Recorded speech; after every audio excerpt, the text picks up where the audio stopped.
I'm the Reverend Talitha Arnold. It is wonderful to welcome all of you to the United Church of Santa Fe for this presentation by Anne Hillerman. And just a word about just a couple of logistic things. One is, if you brought a cell phone into this sacred space, please take it out and turn it off completely. We try not to have cell phone use being used in the sanctuary, whether it's Sunday morning or any other time, to really keep the sanctuary the place that it is, and also to not interrupt whoever the speaker is, and to not tick off your neighbor. So thank you for doing that. Also, if you need restrooms, there are restrooms through the room that you came in into the church, and then there's a big plant on the right-hand side. You turn right at the plant, and you will find the restrooms. Thirdly, we do have books for sale. The Lost Birds, the newest book that Anne has written, of the 9 now that you have written, 9 books in the Hillerman tradition, and they're for sale. And Anne will also be signing copies of those of you who are able to bring them. This particular presentation is being hosted or sponsored by the Wednesday morning study group, women's study group, that has gone on here at United Church for about 35 years. And they read all kinds of good things. If you're interested in finding out more about them, see me or see Karen Wilbanks. The 2 leaders of the group this year are not able to be here. One is Cheryl Morton due to a health issue, and the other is Jen Wynn, who had to called out of town on a family emergency. So please keep them in your prayers. But it's great to see all of you, and whether you're a part of the women's group or not, or whether or not you're male or female, all those kinds of good things. We're very glad you're here this morning. A brief word of introduction to Anne Hillerman. I heard somebody asking as I was getting things ready if Anne is from here, and she is. She grew up in Santa Fe and in Albuquerque. Went to the one. I think you were the last class at the Loretto Girls School, right? Weren't you? Or next to the last, or well, something? I didn't. Yeah, that sounds good. Sounds good. Okay, all right. The Catholic Girls School that was downtown for a number of years. We got to know each other when Anne was the opinion page editor for the Journal North of the Albuquerque Journal, and she encouraged me. I think it was in like 1990, 1991, to write an editorial. It was when Nancy Reagan had this whole Just Say No campaign about getting kids off drugs. And I ran an idea by her, didn't know her, but had met her father a couple of years before. Ran an idea by her about it's not enough to say no, we need to say yes to kids rather than no. And she thought it was a good idea, so she encouraged me to write it, and then to keep writing for the Journal North on occasion, and then also, and then we've just become very good friends since then. She has a very strong background and career in journalism. She worked for the Santa Fe New Mexican for a number of years, and then also, as I said, worked for Journal North. She and her late husband, Don Strell, published 3 books on. One is on Tony Hillerman's landscape, Don was a wonderful photographer, and Anne took some of her father's writings to illustrate the various places that some of the mysteries are set. And then after Tony died, almost 10 years ago, no, it's been longer than that. How long has it? It was 2008. 2008, okay. Yeah, long time. Then Anne started writing, continuing the series, and also fleshing out more the character of Bernadette Manuelito. And then various things have happened, and in addition, she's also going to be talking about the Dark Winds, the new TV show based on the Hillerman family writings. But the very first book, the very first mystery I think you wrote in that series mentions the United Church of Santa Fe, because there's a scene where that's the one where Joe gets shot, right? Joe Leaphorn gets shot. He's in St. Vincent's Hospital, and Bernie has come to visit him, and she goes out for a run, and she runs by United Church of Santa Fe. It was like, yes! So anyway, without any further ado, I'm going to turn it on over to Anne Hillerman, good friend and wonderful writer. Thank you.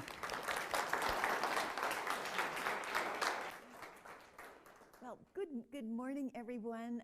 Thank you for being here. I have to say, I was expecting to be talking to about 12 people around a table with coffee, which is why I wore my jeans instead of my big girl pants. But anyway, it's wonderful to see you all. Thank you to Letha for giving me the opportunity to talk yet again about myself. So what I'm really going to be talking about, though, is my new baby, Lost Birds. This book came out in April, and it's the 9th book in the series of Jim Chee, Joe Leaphorn mysteries that I took over, as Talitha mentioned, with my first book, Spider-Woman's Daughter. That book came out in 2013, and I have to say, when I wrote that book, I was not thinking that it was going to be the first of 9. I was thinking that maybe somebody besides me and my mom would read it, and when my dad started the series, my dad started it with Joe Leaphorn, and my dad loved Joe Leaphorn. I did not love Joe Leaphorn, so I mean, I respected him, but I thought he was kind of a grumpy, critical. I could think of a few other adjectives. He was really not my favorite character, but I knew he was smart, and he was a good crime solver. So after my dad died, I had fallen in love with those characters, reading his 17 books about them. So I thought, I just hate for this series to end without there being a strong woman as a protagonist. And I had always liked the character of Bernadette Manuelito. And I had even mentioned to my dad that I thought she had more potential than he had used in his books. And that, as you can imagine, was kind of a delicate conversation, shall we say. And after I read my dad's second to the last book, that was Skeleton Man. You all might remember that if you were, have some of you read my dad's books? Yeah. So you would, that was the book where there's a plane crash in the Grand Canyon, and then many years later, a woman who thinks she was related to someone killed in that plane crash, she's trying to find the bones that maybe were left from the wreckage. So anyway, it's a complicated story, but Jim Chee and his Hopi friend, Cowboy Dashee's cousin, is somehow involved in stealing diamonds that maybe or maybe not were on that plane. Anyway, Jim Chee and Cowboy Dashee hike down to the bottom of the Grand Canyon, and at that point, Bernie and Chee are engaged. So Chee says to Bernie, "Why don't you come with me? You like being outside." And so Bernie goes with them. And then when they're about halfway down the Grand Canyon, they say, "Okay, you sweet little thing, you stay right here, and we'll go down and deal with the bad guys." But Bernie is a cop. And so Bernie doesn't stay there. Bernie senses that there's something that these big, strong guys might not know about.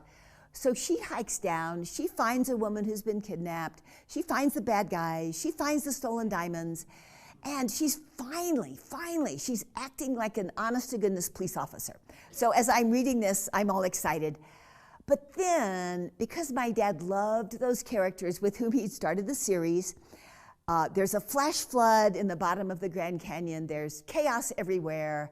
Jim Chee magically shows up, rescues Bernie, resolves the crime, and the story ends. And so that was the conversation I had with Dad. I said, "You know, I really loved what you did with Bernie in this book, and I think a lot of your readers are really ready now to see a woman join this male hierarchy and, you know, act like a real cop." And Dad's sitting there. He doesn't say anything for a while, and then he gives me this sweet little smile, and he says, "Oh, honey, what an interesting idea." So I knew it was dead in the water. But in retrospect, I'm really glad that he didn't take my idea, because when I was thinking of trying to write a book about those characters, I knew if I wrote about Bernie Manuelito, I did not have to be Tony Hillerman. she was a new character. Readers maybe would give me a little leeway because it was something new. So that's a long story of how I got to book 9, Lost Birds. So as Talitha mentioned, something really bad happens to poor Joe in my first book, and it took him quite a few books before I guess I should say it took me quite a few books before I felt comfortable bringing him back again as a crime solver. But many of Dad's readers really loved Joe Leaphorn, and they were sorry to see him out of action for a while.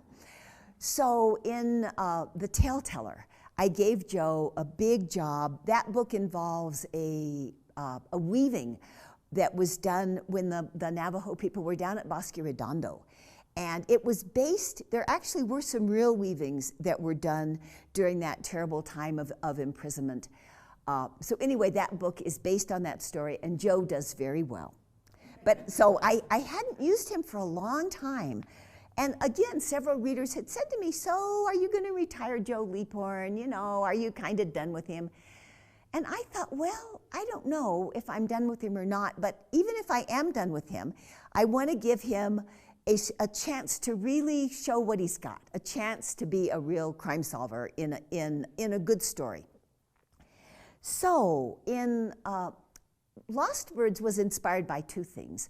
One was my desire to bring Joe Leaphorn back again and to give him a big role in solving a crime. And the other came from something that was in the news while I was thinking about this book, and that is the Indian Child Welfare Act. Some of you may remember that was the act that said if a child is born to a Native family, a Navajo family, a Pueblo family, an Apache family, a Lakota family, that child, and that child needs to be put up for adoption. The adoptive family, the foster family, whoever takes on this child should be from that child's indigenous community. That should be our #1 effort to keep the tribal energy strong in this baby. And there was a child who was being fostered by a non-Native family, and the family said, hey, wait a minute, you're discriminating against us. We should have a right to adopt this baby. We've been taking care of her. And it was a huge, big deal. It was in the courts for quite a while. And eventually the courts ruled that the Indian Child Welfare Act was not discriminatory because these Native tribes were sovereign nations, and they had a right to make the decisions for their own people, including these babies. So as all that was in the news, I'm thinking about adoption. And I'm thinking about really what a complicated issue it is. I grew up in a family of adopted kids. All my 5 brothers and sisters were adopted. And this was before the Indian Child Welfare Act. And a couple of them may have been from Native families or had maybe Pueblo blood or Navajo blood. But that was when all adoptions were closed.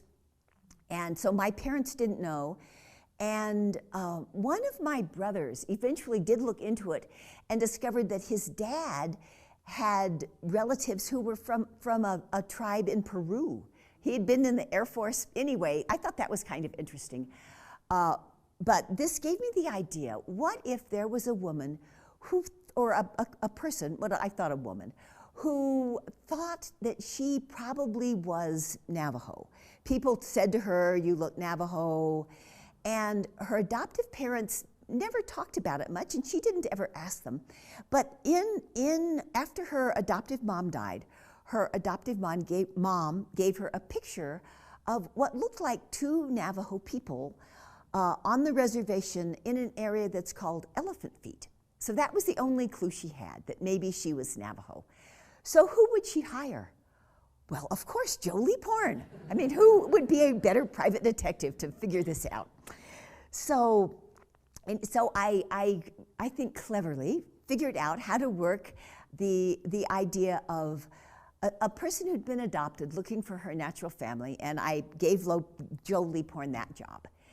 And usually when I start my books, besides thinking of which of those 3 detectives is going to be the main guy, the other thing I think of is where on the Navajo Nation would be a logical place for this story to unfold. So I've done a lot of driving on the Navajo Nation. And every time, on the cover of, I don't know if you can see this, but these two sandstone things, when you're close to them, they actually do look like elephant feet. On the bottom of them, there are ridges that kind of look like toes. And every time I drove past that place, I thought, well, this is pretty cool. And also, almost every time I drove past that place, there would be somebody there with a camera taking a picture of somebody standing near those elephant feet. So I thought this will be a good place to set this story. So that was that, and the Indian Child Welfare Act kind of went together. And there are writers who are much more organized than I am, who start with outlines. They know exactly where the story is going. They use that outline. They put the book together. But my process is a lot more serendipitous, let's say, to be kind to myself. So when I started this book, I thought, okay, I've got the elephant feet. I've got the idea of this lost bird, this person who's looking for her family. But then I have these other two detectives. What are they going to do? So I thought it would be nice to call up again someone who was in one of my dad's earlier books. And about a year ago, I married a guy whose brother had done a lot of work at Zuni. He had recorded Zuni. He had spent a lot of time talking to Zuni people and had them telling their origin stories in the Zuni language. And then he had transcribed them. So we're like, here was the Zuni, here was the English. Anyway, so Zuni was much on my mind.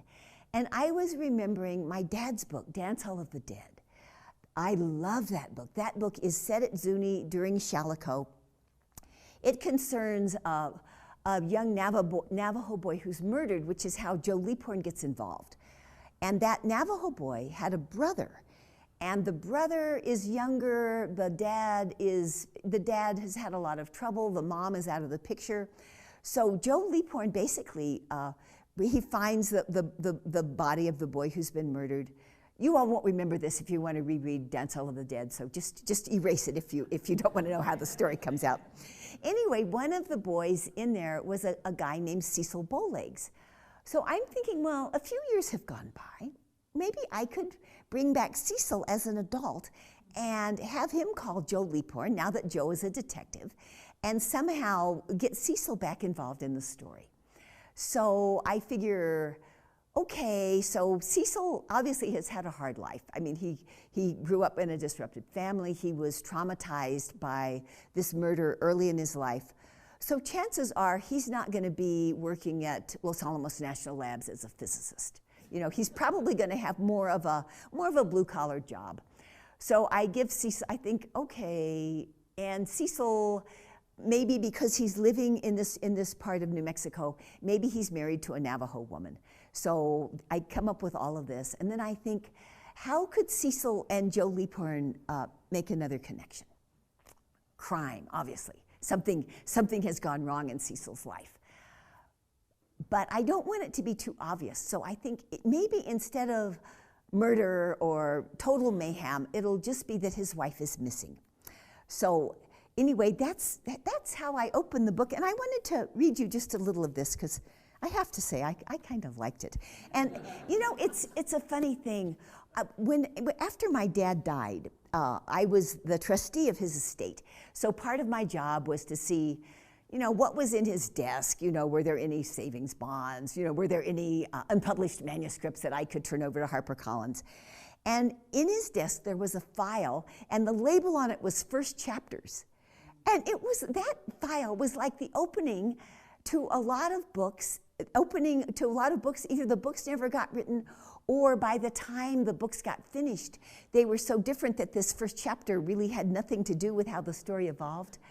But anyway, that gave me hope because I spend a lot of time rewriting first chapters. So I'm going to read you a little bit of this. This is from so if you haven't read Lost Birds, I'm not giving anything away. Okay. Also, I should tell you, I don't read it verbatim because I realize there's a difference between when you're writing things and when you're reading them. Okay. All right. Joe Leaphorn awoke a little past 7 a.m. to a steady, irritating noise. He rolled over, pressed the pillow against his ears, and tried to ignore it. A moment later, he realized the unceasing beat came from his home phone, a phone that, thanks to cell phones, hardly ever rang. He wondered if it had also awakened his housemate, Louisa, who he hoped was dreaming in the other bedroom. Unable to dismiss the irritation, he sat up, reached for his bathrobe, and trotted to the kitchen, feeling stiff, tired, and grumpy. What an unfortunate way to start a Saturday. The male voice on the other end of the line sounded nervous. "Lieutenant Leaphorn, this is Cecil Bowlegs. Remember me? I'm glad I was finally able to get in touch with you." Among his growing list of pet peeves, Leaphorn had an asterisk on any question that started with "remember." The man on the phone didn't wait for Leaphorn's response. "I understand that you're a private investigator. That's why I'm contacting you now. I need some help." "First, tell me how I know you." Leaphorn wondered how his number, the number he never gave out except to friends and fellow officers, had gotten into this Cecil person's hands. "We met a long time ago, sir, when I was just a boy. You worked a case that involved my older brother, George Bowlegs. Years ago, when George ran away, you were kind to me. You gave me your card, and you wrote this number on the back." He paused. "I tried the station number first, and they told me you'd retired, but that sometimes you helped people with investigations. Why are you calling now, though? It's too early. Make it quick." "My wife is missing. She's been missing for almost 3 weeks. We've looked for her, got the police involved." He rattled off her age, weight, and the fact that she had a blue eagle tattoo on her wrist. "I called you because I don't know what else to do. Because you found my brother, I thought." Leaphorn heard the man on the phone exhale. He was full of questions, but he knew it was better to wait until Cecil had said his piece. "Sir, back then you made sure I was safe. I need to make sure my wife is safe, or..." The words, which had come in a rush, slowed to a stop. Leaphorn felt instantly wide awake. "You said your name is Bowlegs?" "Yes, sir, Cecil Bowlegs. I hope you can help me." This was Zuni, right? Shalico. Leaphorn remembered the frigid weather and the warmth of the people who lived in the pueblo. He recalled the night-long chanting and drumming, the appearance of the dancers in sacred garb, and the soul-stirring ceremony. "Well, Zuni's where you discovered George's body. My dad and I live closer to Rama. When he died, you helped me get a fresh start. You cared about me and my brother. I never forgot your kindness or how smart you were." With the prompts, Leaphorn clearly recalled the tragic case. He remembered finding the murdered boy as vividly as if it had happened yesterday. He had looked evil in the eye, and neither Leaphorn nor evil had blinked. "Why did you wait 3 weeks to call me at the crack of dawn on a Saturday?" 3 weeks? Well, that's a long story. But I called you so early today because I've got to get to work, and I figured you'd be home now. Leaphorn remembered Cecil as a shy, quiet child, a boy small for his age. His heart opened. "Okay, let's make an appointment, and you can tell me about your wife. I'll see if there's something I can do for you." "So you'll take the case?" "Yes." "Thank you. Can I meet you somewhere this afternoon?" "You'll have to come to Window Rock. I can do that after work. I'm the custodian here at Eagle Roost School, so maybe after 3 or..." He was cut off by the intense noise of an explosion. The blast was loud, and it took several moments for Leaphorn to regain his composure and for the ringing in his ears to calm down. "Cecil, Cecil, you okay?" Silence answered. So...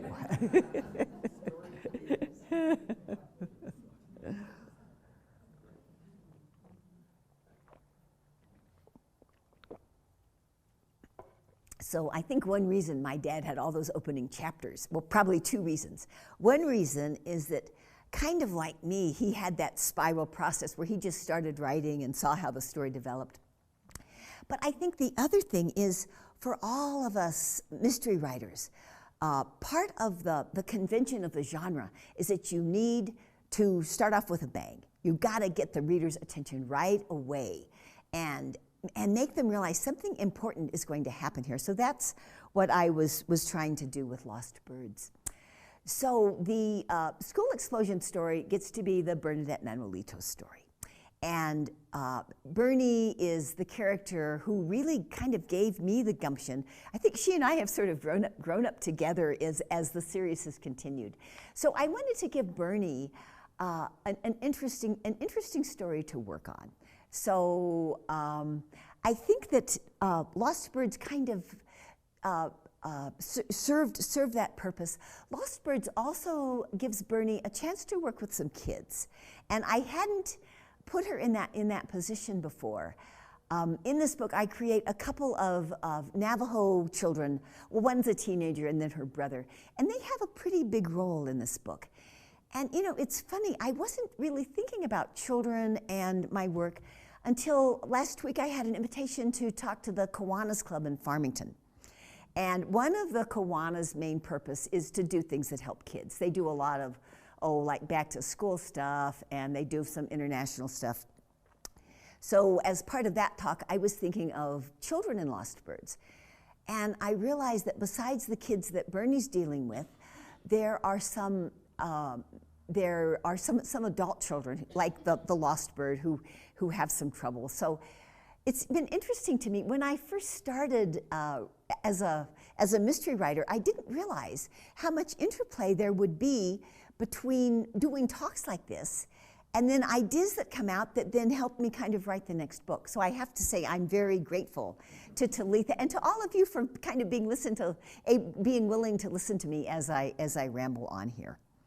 So I wanted to talk to you also a little bit about the movies that AMC has made based on my books and my dad's books. The series is called Dark Winds. Have any of you seen it? Great, great, great.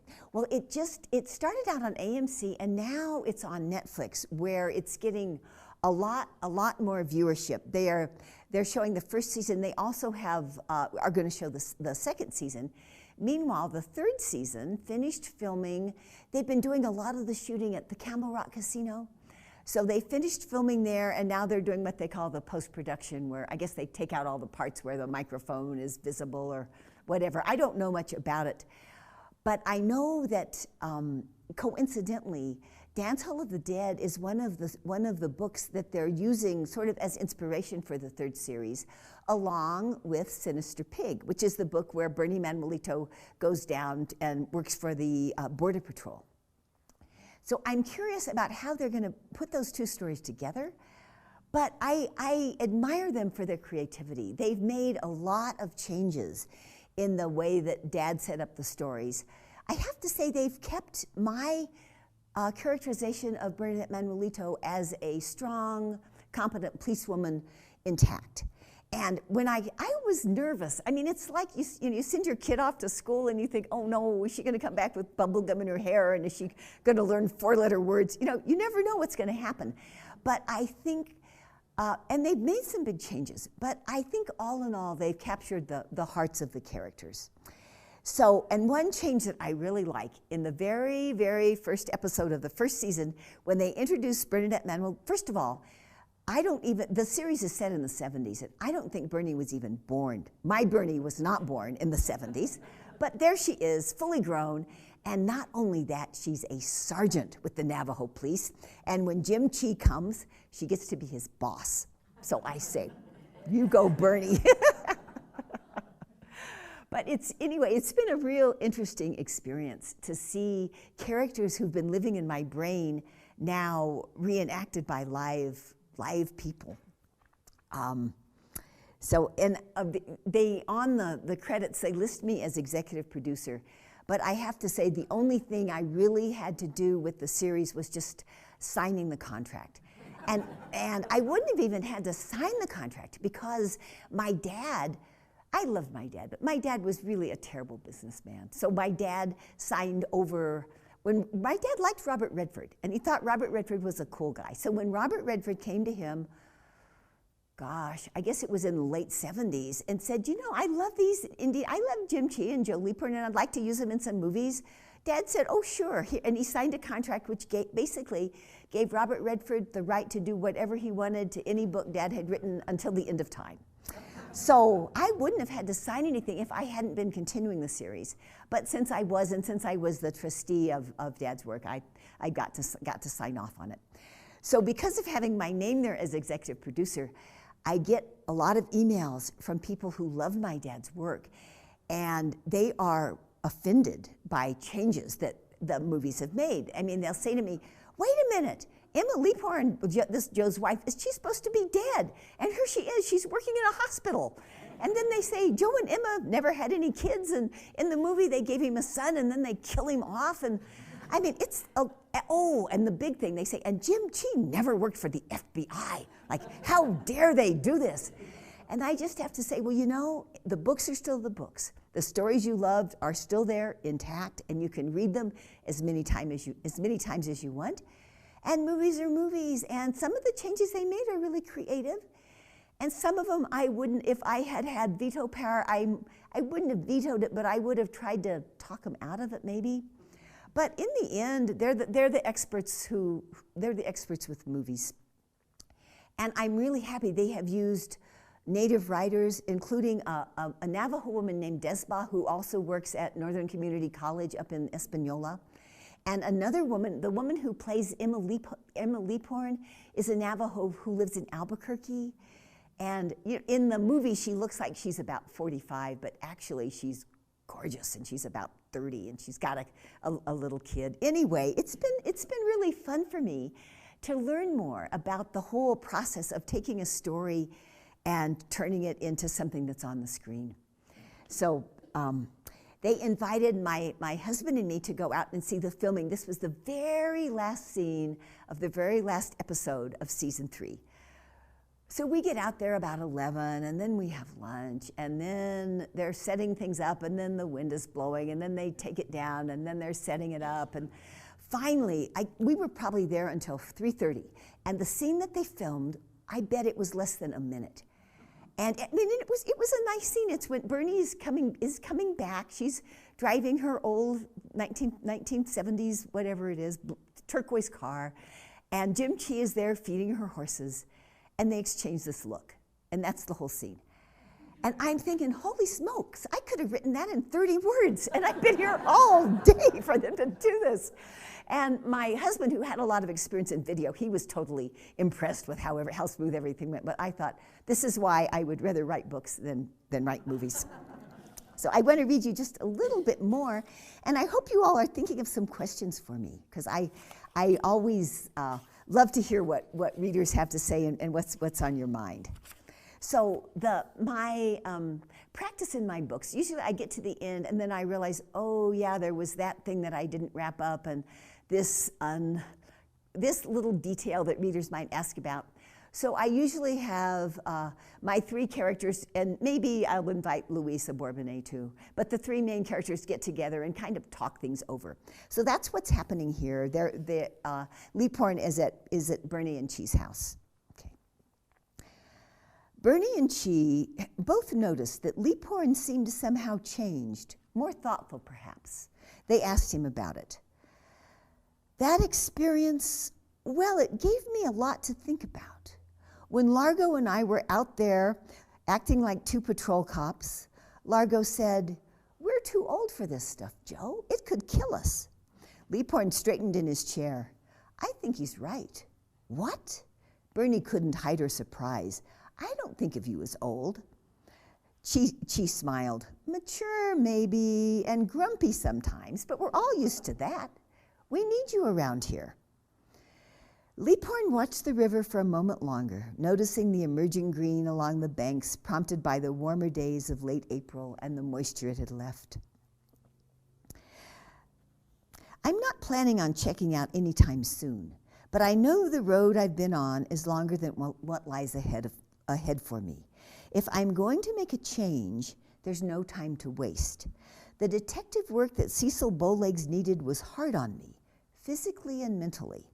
I'm ready to do something different, take some time off, and spend it with Louisa. Chee shook his head. That sounds fine, but you're the guy who told me once a cop, always a cop. What comes next? Bernie asked. I bet you've got something in mind. Leaphorn didn't respond right away. Finally, he said, well, I had a call from some people who are making a movie out here that features Navajo cops as heroes. They're looking for a guy with law enforcement experience, preferably a former Navajo police officer who can be a consultant, you know, help them make sure they get the cop stuff right. I told them I was just the man for the job.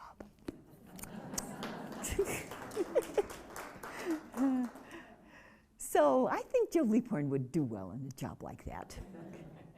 Well, I could talk some more, but I'm wondering if any of you all have any questions about my dad, about the Dark Winds things, about any of my books. Yes. I'm from Oklahoma, and I knew your dad grew up there, and I was wondering if the native population there had any influence on the direction that he went with his life and his writing. Oh, that's a wonderful question. So I would say yeah, it probably did. My dad's family were devout Catholics, and they settled in a little town called Sacred Heart, partly because there was a monastery there, and partly because the Sisters of Mercy had a boarding school there for Indian girls, Seminole, Potawatomi, Chickasaw, Chickasha. But because there were a few other Catholic families there, the sisters let my dad and his cousins who were boys and my dad's sister go to that school. And my dad often said that experience really was kind of the start of his curiosity about Indians. And he said that the sisters ultimately forgave him for not being an Indian, but they never forgave him for not being a girl. But yeah, I think that experience, and also being a minority, you know, and not being an Indian and not being a girl, I think that really did give him some humility early on, which then served him well when he was making inroads into learning about the Navajo culture. I think the fact that he knew he didn't know everything, made him really open to learning what he needed to learn. And I have to tell you, the town where my mom's family was also from Oklahoma.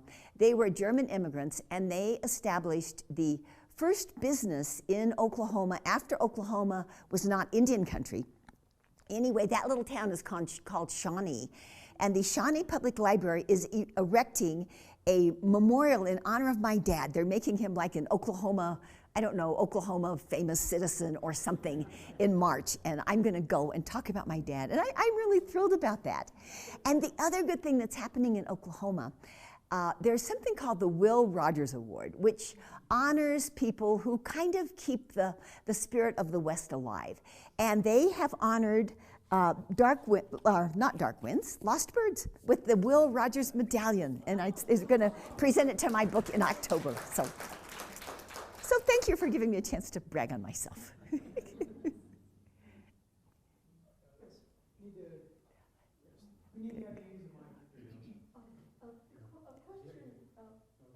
Question regarding the age of Leaphorn and Largo. They talk about diminished energy, they talk about aches and pains, and I just wonder, how old are they? Well, you know, that's a really good question, and that is a question that makes me glad I'm writing fiction, that I'm not writing journalism anymore. So when my dad's first book, Blessing Way, came out in 1970, and in that book there is some reference to Leaphorn being 40. So, but the good thing about fiction is your characters don't have to age chronologically. So I would say Leaphorn's in his 70s now, you know, he's slowly moving up. And Captain Largo is a little bit younger because he's just retired. He's probably early 60s. But Largo is a little more rotund, and because I think because he was rather than a detective, he was an active cop. He's got a few more injuries that come from that kind of work. So yeah, it was really fun to write them as buddies, and to in Lost Birds they get to go out in a pickup truck and they get to think about getting killed by a train. I mean, I had a lot. I don't know. I never thought I had a gift for destruction, but I don't know, blowing things up and having somebody. You know, I don't want to give away too much, but there's mayhem in here. I remember just a few years ago at Collective Works, you were talking. I can't remember which book it was, but you confessed to the fact that you like to blow things up. Well, I can't remember which book it is, but it begins with an explosion. Yeah, well, in Spider-Woman's Daughter, towards the very end, poor Jim Chee is about to get blown up. That's right. I had to do a lot of research to figure out how I could do that. I know. And just the delight in doing that. So I look forward to it. Well, it's fun to learn something new. So it's not so much a question. It's more, yeah, I guess it is a question. You were saying earlier about watching the characters, either the characters that your dad created or that you've created, emerge on the screen, and they seem really different, or in some ways they fulfill a dream of like having Bernie be a strong, capable woman who happens to be a cop. But I have to admit that when I first started watching The Dark Winds, I'd always pictured Bernie as about 5'3", and as you described, Largo, a little bit rotund, and all of a sudden on the screen, she's this tall, lithe woman. Yeah. And I'm going, I felt betrayed. So I think I appreciate the idea of saying, it's the movies are one thing and the books are one thing, and you can hold cognitive dissonance between the two. So. Yeah. Well, the other big change they made is that in Dad's book, Joe Leaphorn is pretty acculturated. He's gone to ASU. There's talk that there was somebody in his family who was a healer, but Joe has basically, he looks at all that with a lot of skepticism. Whereas Jim Chee has been studying to be a Hatali. Jim Chee is the guy who has the real kind of spiritual grounding, and they've reversed it in the movie. Mm-hmm. They've made Chee kind of the Eastern college graduate guy who comes back and knows everything, and Leaphorn the guy with the deep roots and the real respect for the Navajo culture. And it's interesting. I think it works fine in the movie. I don't know. When I get up to heaven, I'll ask Dad what he thinks. But but I think Dad likes it because there's people are reading his books. Mm-hmm. So. Yeah. There are two things that I really appreciated. One is that after his injury with Joe, you had him comfortable in Navajo but not in English. And I think that is what happens, and he's gradually coming back with the English. The other part is Bernie's relationship with her mom and her sister. That is such a wonderful woman's relationship, and thank you for doing that. And would you like to say any more about that? Well, yeah. When I decided that I was going to continue the series and that I was going to move a minor character up to a larger role, that then gave me the dilemma or the opportunity, I should say, of thinking, who is she and how did she get here? And so I thought I have to put her in context. And I think like many working women, of course she would have a job that takes a lot of time. And then she's recently married, so there's that. And then in the Navajo culture, it's changing a little bit, but there still is a strong expectation that daughters will take care of their aging mothers. So there was all of that. And then I thought, well, let's add another ingredient here. And don't tell them I said this, but I had a couple siblings who gave my parents a little more gray hair than they normally would have had at that certain age. So I thought I'll give Bernie a sister who's still struggling to find herself and figure out who she is. So all of that, it really helped me write the series.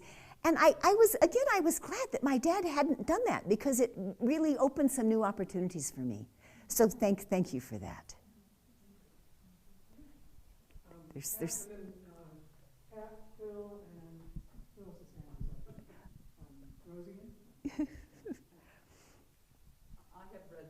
and I thoroughly enjoyed it. And I'll try to ask this without giving too much away. Okay.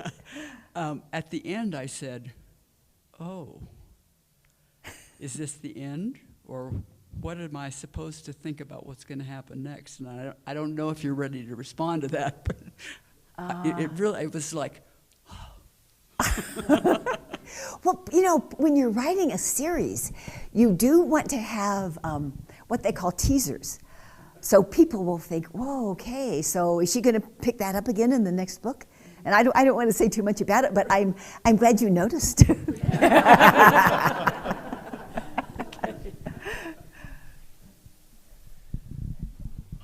Hi, my name is Phil Kruger.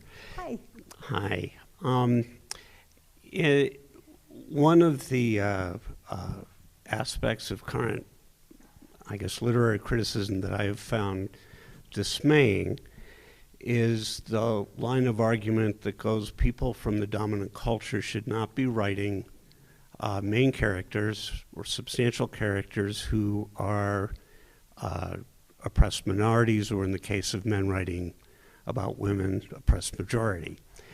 And I was wondering if, two things, if you've encountered the argument and if you find any kernel of truth in it or not. That's an excellent question. I was invited to a conference in Boulder, Colorado, and at that conference I was on a panel with an Australian, Aborigine is the name that I'm thinking of. I'm not sure that's the correct term. Anyway, she was there, and a Lakota guy who writes science fiction, and me, and anyway, someone else. And the woman from Australia was very adamant about that fact. And the Lakota guy said, so wait a minute, so I write sci-fi. Does that mean I can't write science fiction? Does that, I mean, he was the one who took up the cause. He says, does that mean I can't write about women? Does that mean I can't write about aliens? He was adamant that this was kind of antithetical to the whole role of fiction. I have not run into that. In fact, I've run into the opposite. When I was just, last week I did a talk at the Farmington Library. And the Farmington librarian advertised it on KNDN, which is the station that broadcasts in Navajo. And about a third of my audience, maybe even more than that, were Navajo people. And I would say half of them came up to me, maybe half of the Navajo people who were there afterwards came up to me, and they said, in a nutshell, we appreciate these books because they do not stereotype Indian characters, and they let people who don't know what a Navajo is, that yeah, we're different and we're the same. And so I appreciated that. And I'm sure there are people out there who think I should not be writing these stories. But I think it does a service. And I have Navajo friends. If I am dealing with areas that I think might be culturally sensitive, I ask them, and they tell me. And usually they say, 30 years ago you couldn't have said that, but things are different now. Or they say very politely, if I was writing this book, I wouldn't say it, which is like a big X over whatever it was. The other part of this that I think people need to realize, there are so many wonderful indigenous writers now. The IAIA has a fabulous creative writing program. There's a woman named Ramona Emerson. She did a book. Her first book was called Shutter, and the second one, I think it's called Exposure. She has a Navajo woman detective who's a forensic photographer. She is a great writer. There's another book called Daughter of Morning Star. It's a book of nonfiction, or they're short stories, fiction, but they're strongly rooted in Navajo culture. Her name is escaping me right now, but anyway, Sharon is her first name. Anyway, she's a really wonderful writer. So, I mean, I think there's room for many, many voices. And I think if people nobody has to read every book, and no book is going to be appropriate for every reader. So yeah, thank you for that question. Others? Rose again? Yeah. No, I'm glad you have a lot of questions. In the book, the lost bird does not want to take a DNA test, and because of the conflict potential between DNA and creation stories. Can you talk a little bit more about that? That is a fairly common thing, and resistant in with a lot of indigenous people. And I think some of it just has to go back to the really awful history of being sterilized against their will. Many bad things have happened to Native people, so I can understand that resistance. And like you said, some of it just does have to do with their own creation story. Like, yeah, we've always been here. We don't need to know that our DNA is kind of close to somebody who lives in Siberia. You know, that doesn't matter to my sense of who I am. So I didn't want to make that into too big of a point, but also writing a mystery. I mean, if she does a DNA test, then they get the results and she knows, oh yeah, I know who my dad is. So it would have been a very short book. Oh, I wanted to say that what you were mentioning about Leaphorn speaking in Navajo and then gradually relearning English. My first husband was living with vascular dementia, and one of the problems with that is aphasia. So he had a wonderful speech therapist, and I don't think she really helped him learn how to talk better, but she was just kind and friendly, and so I asked her questions about that. You know, what happens when people have brain injuries and they're trying to regain their speech? So she was the one who gave me that idea, so I gave her credit in that book. It's, you know, life is so interesting. You never know where something that just seems like an odd little tidbit is going to come around and be something really important to something that you're working on. So. All right. Well, thank you so much, Anne, for all of this. Thank you so much for the opportunity. Of course. I really appreciate it. And thanks to all of the online people, too. That's right. And so we invite you. We do have books for sale, and Anne will be here to autograph them. And you may check if you want to buy a book. You can get the individuals who want to buy a book or books. I mean, I know what my family's getting for Christmas. The checks need to be made out to United Church of Santa Fe because we just got them. We bought them from Collected Works this morning. So thank you. Okay, Anne, thank you so much. Any last words that you want to offer? Two last things. I did a program at the Santa Fe Women's Club with a woman named Betty Kirsch. Oh, Chrissy, yeah. Yeah. Oh, she's been here? She comes regularly. Yeah. Well, yeah. She is great, and her book is on my to be read list. It was so interesting I mean, I write a book a year. Betty took 30 years to write that book, and I was so impressed that she was that focused and that committed to that idea. For those of you who don't know Betty, she is African American. She's been coming to United for the last couple of years. And actually the Women's Study Group, I think 2 or 3 years ago, read that book, either President Madison's or Mr. Madison's Other Family. And it's tracing her roots. The other Madisons. The other Madisons, that's right. And so the research and all of tracing her roots as an African American woman who also DNA back to James Madison and the president at the time. And so, it's a fascinating book. Perhaps we ought to read it again.